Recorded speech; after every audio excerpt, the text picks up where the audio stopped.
A very good morning to all my dear students.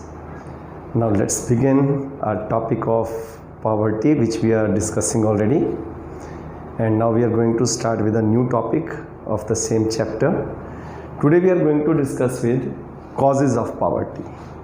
We have understood in detail poverty kya hai, what is poverty line, this we have read in detail. Trends of the poverty we have discussed in detail. Today we are going to start with कि what are the causes. हमें अच्छी तरह से समझ आ गया कि गरीबी क्या है और क्या क्राइटेरिया है इसको मेजर करने का, जिसे हमने पॉवर्टी लाइन से मेजर किया। तो इसके कारण क्या क्या हैं, इसके कॉजेज़ क्या हैं। तो आओ आज हम पढ़ते हैं कि क्या कारण है गरीबी के। मैं एक एक करके आपको बता रहा हूँ। एक रिक्वेस्ट करूँगा कि आपको लगेगा सर नोट्स कैसे बनाएं। ये बिल्कुल डिटेल्ड नोट्स हैं जो मैं डिस्कस कर रहा हूँ। ये जो मैं आपसे डिस्कस कर रहा हूँ इसमें सारे नोट्स, बहुत सारी बुक्स का निचोड़ है। अगर आपने मुझे ध्यान से सुन लिया और जो मैं पॉइंट्स बोल रहा हूँ बोर्ड से देखकर जो मैं बोल रहा हूँ उनको आपने लेक्चर के साथ साथ नोट कर लिया, और वैसे भी आप जूम करके इसको अपने आप में भी देख सकते हो। मैं अभी थोड़ा सा इससे पीछे हट जाऊंगा ताकि आपको पूरा स्क्रीन नज़र आ जाएगा, तो आप इसको जूम करके भी देख सकते हो। तो फिलहाल मैं शुरू करने जा रहा हूँ कॉजेस। 1 मिनट का पॉज देते हुए पूरा स्क्रीन आपके सामने कर रहा हूँ। इसको आप जूम करके देख सकते हो। स्टॉप करके रखोगे तो ये स्क्रीन आपके सामने रहेगा और आपको नोट्स क्लियर दिखेंगे। आओ मैं शुरू कर रहा हूँ। अब हम जो कॉजेज़ ऑफ पॉवर्टी पढ़ते हैं इसको दो अलग अलग एंगल्स में, दो अलग अलग इसके हम एस्पेक्ट्स पढ़ते हैं। Poverty with reference to under development of Indian economy. एक तो हम पढ़ते हैं हमारी इंडियन इकोनॉमी जो कि अंडर डेवलप रही। आपको पता है ब्रिटिश रूल से ही हमारी इंडियन इकोनॉमी में बहुत सारी प्रॉब्लम्स आ गई। हम गोल्डन बर्ड कहे जाते थे, लेकिन उन्होंने हमारे रिसोर्सेज को इतना एक्सप्लॉइट किया, इतना हमारा शोषण किया कि हमारी इकोनॉमी स्टैग्नेंट इकोनॉमी हो गई। There was no activity in terms of growth, economic development. This was a biggest crisis after the British rule. Now you see here, हम यहाँ पर पहले पढ़ने वाले हैं poverty with reference to the under development of Indian economy. तो अगले कुछ फैक्टर्स हम इसके बारे में पढ़ेंगे। सेकंड, हम पॉवर्टी के कॉजेज पढ़ेंगे अनइक्वल डिस्ट्रीब्यूशन ऑफ इनकम। ये अपने आप में एक अलग कॉज है। पहले हम अंडर डेवलपमेंट की बात करते हैं। इसमें कुछ फैक्टर्स हैं। Number 1, low level of national income. हमारी नेशनल इनकम इतनी कम थी, और आपको पता है पॉपुलेशन बहुत ज़्यादा बढ़ रही है। आपको पर कैपिटा इनकम आता है फाइंड करना, आपने क्लास 10th में पढ़ा था। पर कैपिटा इनकम, जिसको एवरेज इनकम कहते हैं, national income divided by the population of the country. Already the national income was very low, population was increasing continuously. As a result the per capita income was too low. This we have written here, it is miserably low compare to the size of population. Therefore PCY, P means per, C means capita, Y in economics we call it income, it denotes income, is too low, and we are in the category of the poorest country or the developing country. So this is also one of the cause of the poverty. Second cause is underdeveloped economy, क्योंकि हम under development of the economy के बारे में ही, इसी के reference में ये सारे कॉजेज पढ़ रहे हैं। Under developed economy, it is also the main cause. Why? Because of the backwardness of the agriculture, industrial sector. You know, during the British rule we got all this thing. All the system was paralyzed. They never wanted that the Indians industry should prosper. They took the raw material from here because they got it the opportunity to extract all the raw material, exploit our natural resources, and their industries in Britain flourished, and the finished goods were sold to we people. So we were exploited on two grounds. सारा raw material वो ले गए और अपना finished goods हमें बेच दिया। तो यहाँ पर अंडर डेवलप्ड इकोनॉमी भी एक बहुत बड़ा कॉज रहा हमारा गरीबी का। Wide spread unemployment. अब बेटे बेरोजगारी तो आपको पता ही है बहुत बड़ी चीज़ है। आज मोदी जी बहुत सारे प्रोग्राम रोजगार के लिए चला रहे हैं, stand up India, startup India, बहुत सारे प्रोग्राम्स हैं। और मैं इस ग्राउंड पर यह भी ज़रूर कहूँगा, रोजगार अब जो है अगर आप सोचो कि एम्प्लॉयमेंट गवर्नमेंट दे देगी, ये बहुत मुश्किल है। गवर्नमेंट के ऊपर बहुत सारा फाइनेंशियल बर्डन है, पहले से ही फिस्कल डेफिसिट बहुत है। कोशिश भी गवर्नमेंट कर रही है, मैं ये नहीं कहूँगा कि सरकार करप्शन कर रही है इसलिए नहीं दे पाएगी। बेटे इतनी पॉपुलेशन है कि सबको जॉब दे पाना सरकार के लिए पॉसिबल नहीं है। तो हमें अपने टैलेंट को, स्किल को प्रमोट करना होगा, कुछ सेल्फ एम्प्लॉयमेंट की अपॉर्चुनिटीज़ ढूंढनी होंगी, तभी हम अपने आप को कहीं ना कहीं एस्टैब्लिश कर पाएंगे, कहीं ना कहीं हम जॉब ले लेंगे, सेल्फ एम्प्लॉयमेंट में आ जाएंगे। अब देखो यहाँ पर वो कहता है अनएम्प्लॉयमेंट है, क्रॉनिक, शुरू से बेरोजगारी चली आ रही है। अंडर एम्प्लॉयमेंट आपने क्लास 10th में भी पढ़ा था, जिसको बोलते हैं disguised unemployment, if you remember. Disguised क्या होता है? जिस फील्ड में 4 लोगों की ज़रूरत है वहाँ 6 काम कर रहे हैं, तो 2 सरप्लस हैं। अगर उन दोनों को निकाल भी दिया जाए तो भी कोई प्रोडक्शन पर असर नहीं पड़ेगा। और ज़्यादातर ये कहाँ पाई जाती है? It is in agriculture. पर खाली एग्रीकल्चर में नहीं, और भी सेक्टर्स में है डिसगाइज्ड अनएम्प्लॉयमेंट। आप देखते हो जो बेचारे पैटी वर्कर्स हैं, है ना, कॉबलर है, सारा दिन काम करते हैं लेकिन शाम को उनके पास अर्निंग होती है 50-60 रुपये। स्ट्रीट हॉकर्स हैं, इतना दिन वो रेडी लेके चलते हैं, जब पर इनकम देखते हैं तो बहुत कम होती है। तो अब ये बेचारे अंडर एम्प्लॉयड हैं, काम तो कर रहे हैं, मेहनत पूरी कर रहे हैं, लेकिन पैसा ही नहीं आ पा रहा। तो ऐसे लोगों के लिए भी हमारी जो है बेरोजगारी जो है, ये अंडर एम्प्लॉयमेंट, ये भी हमारी बहुत बड़ा कारण है गरीबी का। क्योंकि आपको पता है गरीबी क्या है? Inability to fulfil the basic needs of life. जब वो बेरोजगार होगा तो अपनी ज़रूरतें कैसे पूरी कर पाएगा? तो ये भी गरीबी का एक कारण है। Then is high growth rate of population. जब मैं ये बात कहता हूँ तो शायद किसी को बुरा भी लगेगा कि सर कहते हैं करप्शन और पॉपुलेशन। करप्शन भी हमने ही बढ़ाई, सरकार करप्ट नहीं होती, करप्शन ग्राउंड लेवल से शुरू होती है। अगर आप ठीक है और आपकी अंदर ये ठान लिया कि मुझे देश के लिए करना है और देश के लिए अपने आप को एक प्रॉपर वे से चलना है, अपने कंट्री को अपलिफ्ट करना है, तो मैं करप्ट एक्टिविटी में क्यों जाऊंगा? करप्शन तो किसी भी लेवल पर है। Misuse of ones position for personal benefit, ये करप्शन है। तो करप्शन प्रमोट नहीं होगी देश के अंदर तो अपने आप हमारा देश तरक्की करेगा। और यहाँ वो बात कर रहा है पॉपुलेशन की, तो पॉपुलेशन में भी हमारे पास क्या है? गड़बड़ है। हर एक के लिए अलग अलग लॉ है, कॉमन लॉ नहीं है। अब मुस्लिम में कई सारी मैरिजेस का लॉ है, अब कुछ 3 तलाक का लॉ आया है हमारे लिए, जो उसको बंद किया गया। ये मोदी जी ने बहुत बड़ी अचीवमेंट की है उनकी, है ना। कई पुराने जो घिसे पिटे लॉ उनको ख़त्म कर रही है सरकार। क्यों? क्योंकि एक कॉमन लॉ होना चाहिए सबके लिए, कॉमन, तभी पॉपुलेशन कंट्रोल होगी। और अगर पॉपुलेशन कंट्रोल होगी तभी तो हम रिसोर्सेज जो जनरेट कर रहे हैं तभी तो वो हमारी सारी पॉपुलेशन को मिल पाएंगे।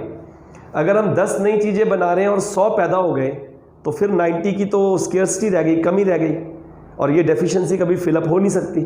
तो पॉपुलेशन को कंट्रोल करना, ये high growth rate of population एक बहुत बड़ा कारण है गरीबी का। हम गरीबी के कारण पढ़ रहे हैं, कॉजेज ऑफ पॉवर्टी हमने पढ़ लिया। नेशनल इनकम का कम होना, अंडर एम्प्लॉयमेंट, हमारी अंडर डेवलप्ड इकोनॉमी, उसके बाद अनएम्प्लॉयमेंट जिसमें कि chronic and under employment, high growth rate of population. अब चलते हैं 5th की तरफ, rise in the general price level. लगातार जो एसेंशियल गुड्स हैं, ज़रूरत की चीज़ें, उनकी कीमतें बढ़ रही हैं। अब कीमतें बढ़ रही हैं, रोज़गार है नहीं तो इनकम कम। ध्यान से सुनना, किसी चीज़ की कीमत बढ़ गई और मॉनेटरी इनकम जो पैसा है वो कम है, इससे पर्सन की रियल इनकम कम हो गई। रियल इनकम क्या होती है इसको ध्यान से समझो। मैं अपनी मनी इनकम से कितनी वस्तुएं खरीद सकता हूं, कितनी सर्विसेज ले सकता हूं, ये मेरी रियल इनकम है। मेरे पास 100 रुपये हैं और करनाल में मान लो मैंने पेन परचेज करना है और एक पेन की प्राइस है 10 रुपीज़, तो मैं 100 रुपये से 10 पेन्स परचेज कर सकता हूँ। और एग्जांपल लेता हूँ कि अगर मैं चला जाता हूँ दिल्ली के अंदर तो वहाँ वही पेन जो है मान लीजिए 30 रुपीज़ का है, तो वहाँ तो मैं 100 रुपीज़ में नियरली 3 पेन्स परचेज कर सकता हूँ। तो मेरी रियल इनकम करनाल में ज़्यादा हो गई, दिल्ली में कम हो गई। तो रियल इनकम का मतलब होता है purchasing power of the money income. अब रियल इनकम जब कम हो जाएगी तो बेचारा अपनी ज़रूरतें पूरी नहीं कर पाएगा, और जब ज़रूरतें पूरी नहीं कर पाएगा तो क्या हो जाएगा, गरीब हो जाएगा। देखो यहाँ पे लिखा हुआ है, Continuous rise in the prices of the basic and essential goods has added up to the problem of poverty. Both increase in the price and decrease in the income has decreased real income of the people, leading to poverty. Social factors बहुत सारे हैं। सामाजिक कारण क्या है? सामाजिक कारण हम जेंडर बायस की तरफ बहुत हैं। कास्ट सिस्टम, हमारी कास्ट में तो ये करते ही नहीं जी, हम तो भूखे मर जाएंगे ये काम नहीं करेंगे, हम तो ये जॉब करते ही नहीं जी, हम तो बिज़नेस ही करेंगे, चाहे बिज़नेस में मांग मांग के करें और सबका उधार लेके भाग जाएं। इसमें तो मजाक कर रहा हूँ। अब इस तरह का जो सिस्टम है, इस तरह की जो हमारी रूढ़िवादिता है, इस तरह की जो हमारी आप कह सकते हो कि ओल्ड ट्रेडिशंस को फॉलो करना, शादी पर इतना खर्च करेंगे चाहे हमें उधार लेके खर्च करना पड़े, दिखावे की तरफ जोर देंगे, ये कुछ ऐसी चीज़ें हैं जिससे कि गरीबी नेचुरली बढ़ रही है। देखो, social problems, illiteracy, ignorance, caste system, gender bias, है ना, these all stop people from taking the innovation and initiative and it hinders the economic growth leading to poverty. तो ये हमने पढ़ लिया सोशल फैक्टर्स। एजुकेशन का लेवल लो है। आपको याद होगा अपने क्लास 9th के अंदर भी चैप्टर पढ़ा था पीपल एज रिसोर्स। अब आप पढ़ रहे हो, लिख रहे हो, एक एजुकेशन आपको मिल रही है। स्कूल्स, टीचर्स, कॉलेजेस, यूनिवर्सिटीज़, जितनी हम बात करते हैं ये सब क्या है? Education. Education is an asset for a person. Educated person with skills and knowledge can get the best job opportunities और पॉवर्टी खत्म हो जाएगी। लेकिन यहाँ पर ऐसा नहीं है। So education among poor is very uncommon, बहुत कम एजुकेटेड है। Due to the illiteracy and the limited skills they are forced to pick the low paid jobs, resulting in the decrease in income and leading to increase in the poverty. Then is a low level of capital formation. जब capital formation, investment कम होगी, इससे क्या होगा? Economic development कम हो जाएगी। It causes low level of economic development. It also results in the low level of aggregate demand and the production level will come down, causing the lack of job opportunities. लोगों को opportunity नहीं मिलेगी। जब investment ही नहीं है तो कहाँ पर काम मिलेगा? जब जॉब ही नहीं मिलेगी तो परचेजिंग पावर नहीं होगी, और परचेजिंग पावर नहीं होगी तो क्या हो जाएगा? वो गरीब हो जाएंगे। तो this is low level of capital formation. ये जितने हमने 8 कॉजेज पढ़े हैं, इसकी कैटेगरी है poverty with reference to the under employment of Indian economy. ये ध्यान देना, ये हमने इस कैटेगरी, ए वाली कैटेगरी में पढ़े, ऑल द 8। अब हम बी कैटेगरी में आ रहे हैं, अनइक्वल डिस्ट्रीब्यूशन ऑफ इनकम। 5% पैसा जो हमारा है वो 95% लोगों के पास है। 5% पैसा और 95% लोग हैं जिनके पास है, और दूसरी तरफ कुछ 5% लोग हैं जिनके पास 95% पैसा है। कितनी ज़्यादा अनइक्वल डिस्ट्रीब्यूशन है। अब इतनी असमानता जब होगी तो क्या होगा? लोगों की capacity to purchase the goods and services नहीं होगा, परचेजिंग पावर डाउन हो जाएगी। तो इससे क्या होगा? They will be poor. So this is their poverty with reference to the unequal distribution of income. It is because of the concentration of the power and money in the few hands as the income is not equally distributed. इससे क्या होता है? The benefits of the economic development have been enjoyed only by the richer class, and the poor people are deprived of these benefits, and therefore they are forced to live a life of BPL, below poverty line. So this is also one of the cause, unequal distribution of income, the cause of poverty. We have finished this topic. Today we are going to start the one more topic here, which is very easy, very interesting, and you will get all the idea when I will discuss it. Measures to correct poverty. कैसे हम गरीबी को दूर कर सकते हैं, control कर सकते हैं, इरेडिकेट कर सकते हैं, मिटा सकते हैं। देखो, हम इनमें 4 कैटेगरीज में पढ़ते हैं। Combating the poverty through GDP growth, गरीबी को ख़त्म करना जीडीपी को ग्रो करके। Combating the poverty by improving the distribution of income. Income का जो डिस्ट्रीब्यूशन अभी हमने पढ़ा अनइक्वल है, उसको इक्वल कर दिया जाए तो भी गरीबी दूर हो जाएगी। कम्बेटिंग the poverty through population control, आपने पढ़ा पॉपुलेशन का एक कारण, उसको रोक दिया जाए तो भी कंट्रोल हो जाएगी। और bye enhancing the quality of life of the poor, जो हमने पढ़ा ना, कैपिटल फॉर्मेशन नहीं है, लोगों की लाइफ बीपीएल वो फोर्स है उनका, they are force to live a life of BPL, तो हम क्या करें, उनकी क्वालिटी को इंप्रूव करें। आओ अब एक एक करके समझते हैं। सबसे पहले अगर हमें गरीबी दूर करनी है तो GDP growth, combating poverty through GDP growth. GDP बढ़ेगा तो production of goods and services बढ़ेंगी, इन्वेस्टमेंट इंक्रीज होगी, लोगों की जेब में पैसा आएगा, परचेजिंग पावर बढ़ेगी। परचेजिंग पावर बढ़ेगी तो बस उनकी जो इनएबिलिटी थी अपनी इच्छाओं को, ज़रूरी इच्छाओं को पूरा ना कर पाना, जो बेचारे वो इनेबल थे, they were unable to fulfil the basic needs, वो इनएबिलिटी ख़त्म हो जाएगी और इससे वो गरीबी दूर हो जाएगी। देखो अल्टीमेट सॉल्यूशन कहता है, it is an ultimate solution when the pace of the GDP is accelerated, new opportunities of employment will be generated and poverty will reduce. तो ये हो गया combating the poverty through GDP growth by improving the distribution of income. यहां पर दो measures हैं, एक fiscal एक लेजिस्लेटिव। फिस्कल तो हो गए गवर्नमेंट की टैक्सेस और सब्सिडीज। अब यहां पर टैक्सेस कैसे किए, प्रोग्रेसिव, जो हमारे कंट्री में प्रोग्रेसिव टैक्स है। प्रोग्रेसिव का मतलब जैसे जैसे आपकी इनकम का लेवल बढ़ेगा आपका टैक्स रेट बढ़ेगा, लेकिन जो बेचारे लो लेवल इनकम वाले हैं उनके ऊपर कोई टैक्स नहीं है, डायरेक्ट टैक्स की बात कर रहा हूं। और उनको गवर्नमेंट सब्सिडीज देती है, बल्कि उनकी जो चीज़ें वो परचेज करते हैं उनको बहुत सस्ते रेट पे देती है, ये सब्सिडीज। तो government places the greater dependence on progressive tax structure. Tax receipts of the government are used to offer the subsidies on the goods and services purchased by the poor.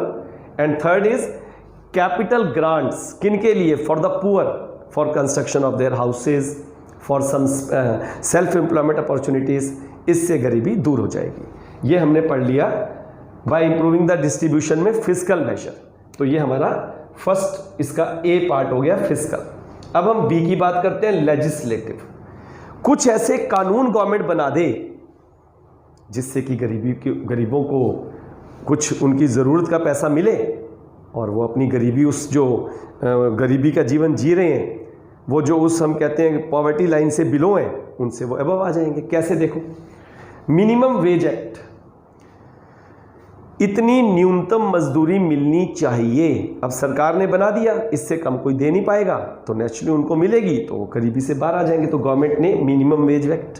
Price floor, जो किसान होते हैं, मैंने आपको शायद पहले भी बताया था, जो किसान होते हैं उनकी फसल को सरकार परचेस कर लेती है और एक मिनिमम प्राइस रख देती है कि इससे कम प्राइस पर नहीं, इस प्राइस पर हम आपसे खरीदेंगे, और किसान को उसका पैसा पूरा मिल जाता है। तो उसका जो है वो डर कि मेरी फसल खराब ना जाए, कोई खरीदेगी नहीं तो क्या होगा, तो इसको हम प्राइस फ्लोर बोलते हैं, minimum support price. Right to education, सरकार ने 6 to 14 ईयर्स तक के बच्चों को free education, free and compulsory education, universalization of education, ये अधिकार दिया है, शिक्षा का अधिकार। इससे भी गरीबी दूर हो जाएगी। तो ये लेजिस्लेटिव मेजर्स हैं। अब बात करते हैं थ्रू पॉपुलेशन कंट्रोल। ये तो बहुत आसान है, आपको पता है जीडीपी बढ़ेगा और पॉपुलेशन बढ़ेगी तो पर कैपिटा जीडीपी कम हो जाएगा। अब जब हमारा जीडीपी ग्रो कर रहा है और पॉपुलेशन कंट्रोल हो गई तो लोगों के पास पैसा आ जाएगा, उनके पास गुड्स एंड सर्विसेज होंगी तो गरीबी खत्म हो जाएगी। ये देखो, so that increase in the GDP leads to increase in the per capita real GDP and thus the poverty is controlled। तो ये हमने पॉपुलेशन कंट्रोल की बात पढ़ी। अब लास्ट हमारे पास आ गया bye enhancing the quality of life of the poor. गरीब के जीवन में खुशहाली कब आएगी, जब उसके जीवन की गुणवत्ता, उसके जीवन में उसकी फैसिलिटीज, बेसिक नीड्स पूरी होनी शुरू हो जाएंगी। तो कैसे होगा, एग्रीकल्चर को डेवलप किया जाए, सरकार बहुत काम कर रही है, ट्यूबवेल बोरवेल के लिए पैसा दे रही है ना, साथ के साथ HYV सीड्स प्रोवाइड कर रही है। इसी तरह मैंने MSP की बात की, मिनिमम सपोर्ट प्राइस, ताकि किसानों को बेसिक चीज़ें मिलें और वो किसी और पर डिपेंड ना रहें और उनके जीवन में भी प्रॉस्पेरिटी आ जाए। एग्रीकल्चर, प्राइस को काबू में रखा जाए। ज़रूरत की चीज़ें बहुत महंगी हो जाएंगी तो गरीब व्यक्ति बेचारे परेशान हो जाएंगे। उनको अगर हम एक लिमिट में सेट रखेंगे तो अपने आप सब तक वो चीज़ पहुंचेगी। तो ये आ गया प्राइस स्टेबिलिटी। थर्ड वो बात करता है लेबर इंटेंसिव टेक्निक। हमारे पास बहुत ज़्यादा पॉपुलेशन है, लेबर ज़्यादा है, तो हम स्मॉल स्केल इंडस्ट्रीज़ की बात करते हैं, medium and small scale industries, जहाँ पर लेबर ज़्यादा और मशीन्स कम, ताकि सभी को एम्प्लॉयमेंट मिले। ये भी सरकार का एक वो है programme. Then is a unemployment, eradication of the unemployment. बहुत सिंपल बात है, बेरोजगारी दूर हो जाएगी, सेल्फ एम्प्लॉयमेंट अपॉर्चुनिटीज़ मिलेंगी तो गरीबी दूर हो जाएगी। ये हम बात कर रहे हैं इस समय quality of life. Special focus on the backward regions, जो पिछड़े हुए क्षेत्र हैं उन पर खास ध्यान देना, क्योंकि गरीबी जो है सब जगह बराबर नहीं है। कुछ एरियाज बहुत ज़्यादा गरीब हैं और कुछ जब बहुत अच्छे पोजीशन में हैं। तो जो बैकवर्ड एरियाज हैं उनको अपलिफ्ट करें, ताकि वहाँ के लोग, अभी आपने देखा कितना माइग्रेशन था लेबर का हमारे कंट्री में, प्रवासी भारतीय हम सुनते रहे, जा रहे हैं सड़कों पे पैदल चल रहे हैं। ये जो लॉकडाउन हुआ बहुत मुश्किल हुई उनको। तो अगर हर स्टेट में रोजगार होगा, हर जिले में रोजगार होगा, तो वो क्यों जाएंगे यहाँ से वहाँ? और सब जगह पर बराबर रोजगार जब मिलेगा तो गरीबी अपने आप खत्म हो जाएगी। तो यही वो कह रहा है, देखो special focus on the backward. Effective public distribution system, जैसे अभी मोदी जी ने कर दिया, टिल अक्टूबर तक, बल्कि नवंबर तक सबको ये फ्री राशन जिनको मिल रहा है, राशन कार्ड होल्डर्स जो बीपीएल हैं, गवर्नमेंट ने कहा कि नहीं, क्योंकि कोविड-19 अभी लगातार देश में बढ़ रहा है और इसको देखते हुए ये स्कीम कंटिन्यू रहेगी, ताकि लोगों को बेसिक नीड्स पूरी मिलती रहें। रोटी कपड़ा एटलीस्ट उनको मिले, खाने के लिए भोजन मिल जाए। मकान तो चलो मैनेज वो कर लेगा, लेकिन रोटी नहीं मिलेगी, कपड़ा नहीं होगा तो बिल्कुल नहीं जी पाएगा। तो सरकार चाहती है ये बेसिक चीज़ें मिलती रहे। Then opportunities of self employment. अभी मैं बात कर रहा था कि रोजगार सरकार सारा नहीं दे सकती। कुछ स्किल्स आप सीखें, उन स्किल्स के ऊपर काम करो, स्वरोजगार में काम करो, और इससे आपकी जो है गरीबी दूर हो जाएगी। और इसमें बहुत बड़ी भूमिका आज के टाइम में इंडिया के अंदर, अगर आज कोई एक इंडस्ट्री बहुत तरक्की कर रही है बेटे, मैं आपको बताऊंगा, वो है नेटवर्क मार्केटिंग। तो फिलहाल हमने आज हमने पढ़ लिया, ध्यान से देखो, मैं दोबारा रिकैप्चुलेट कर रहा हूँ, कॉजेज ऑफ पॉवर्टी। इसमें हमने दो इसके पार्ट्स कर दिए, under development of the Indian economy and distribution of income. First वाले पार्ट के हमने 8 पॉइंट्स पढ़े, सेकंड वाला हमने अपने आप में पूरा एक्सप्लेन किया। फिर हमने पढ़ा मेजर्स ऑफ कंट्रोलिंग पॉवर्टी और मेजर्स टू कंट्रोल पॉवर्टी, जिसके अंदर हमने पार्ट्स में डिवाइड कर लिया। थ्रू जीडीपी ग्रोथ कैसे हम कंट्रोल कर सकते हैं, improving the distribution of income, इसमें हमने पढ़ा minimum wage act, price floor, right to education, population को कंट्रोल करके हम कैसे कंट्रोल कर सकते हैं, और क्वालिटी ऑफ लाइफ को कैसे इम्प्रूव करके हम गरीबी को दूर कर सकते हैं। मुझे पूरी उम्मीद है कि आप ध्यान से इसे सुनोगे और ध्यान से इसे साथ के साथ लिखोगे, नोट्स बनाओगे। कुछ बच्चे मुझे पूछते हैं सर नोट्स एक्स्ट्रा कहाँ से करेंगे? ये जो कुछ आपको करवाया जा रहा है ये बहुत सारी बुक्स का निचोड़ है और उसके बेस पर आपको ये सारे नोट्स मिल रहे हैं। आपको सिर्फ क्या करना है, इनको ध्यान से सुनना है, वीडियो लेक्चर सुनना है और नोट्स बना लेने हैं। आपके पास टीआरजन है, आप टीआरजन उठा के बना लो। आपके पास अगर मान लीजिए कोर इकोनॉमिक्स की बुक है बाय एस के अग्रवाल, उससे आप बना सकते हो। मैंने आपको बताया था ये सभी बुक्स बड़ी ऑथेंटिक हैं। राधा बहुगुना एक ऐसी बुक है जहाँ से आप नोट्स बना सकते हो, पर आपको कॉम्पैक्ट जो है मैं आपको मटेरियल दे रहा हूँ, ये सब कुछ पूरा हर चीज़ में डिटेल्ड कॉन्सेप्ट है और आपको समझाया जा रहा है। इसको अच्छी तरह से करो, वीडियो को ध्यान से देखो, like, share and comment. This I want and this is all what I want to give you, and I request you all that please do your best and don't waste your time at all. God bless you all.